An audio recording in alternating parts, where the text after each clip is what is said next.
哎，你好，这是你们就是要做的那个光剑的模组。那现在你们是因为就是要做一个 demo 的样品嘛，所以说我喇叭就是接这个有装一个喇叭盒啊，然后电池在这边，电池组。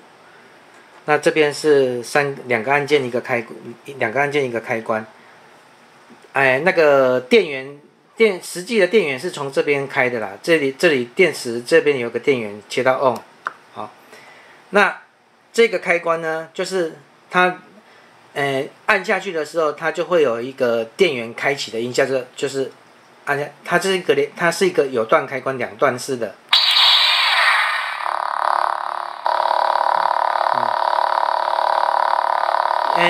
我先关掉。电源开启之后，它就会发出就是开机的声音。开机的声音之后，紧接着就接那个就是静止那个光键静止的音效另外你再按下去，它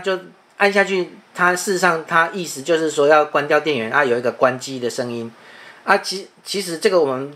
们为什么要再另外做一个开关，是因为我们这个当做是关机的声音你关机之后电源就关了嘛，那哪里有电源可以提供给那个 IC 发出音效？所以事实上这个开关它虽然称为就是光键开启关闭的开关，可是它事实上不是关闭电源开启电源，关闭电源开启电源还是靠这个电池盒这边的开关这个只是你把它当作是另外一个播音效的开关它只是说它开跟关都有音效那这个现在我再把电源打开，它电源打开之后，它就发出开机的声音，紧接着就发出那个光键静止的音效另外这两个按键也是一样，它们都一个是光键攻击的声音一个是光键挥击的音效这两个音效它发出完之后，后面都紧接着发出光键静止的音效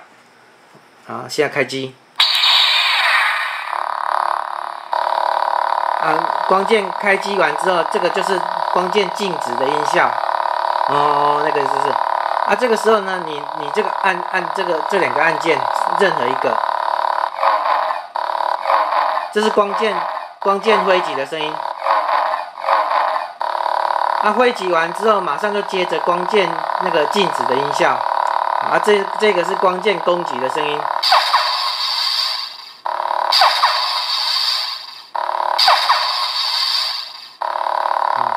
事实上，因为前一个客户他要求就是说，可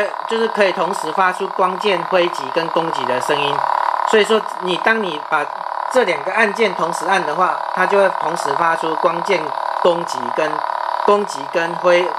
动的声音。这样子这个是很多就大部分人都没有用到这个功能可是说你也可以这样子操作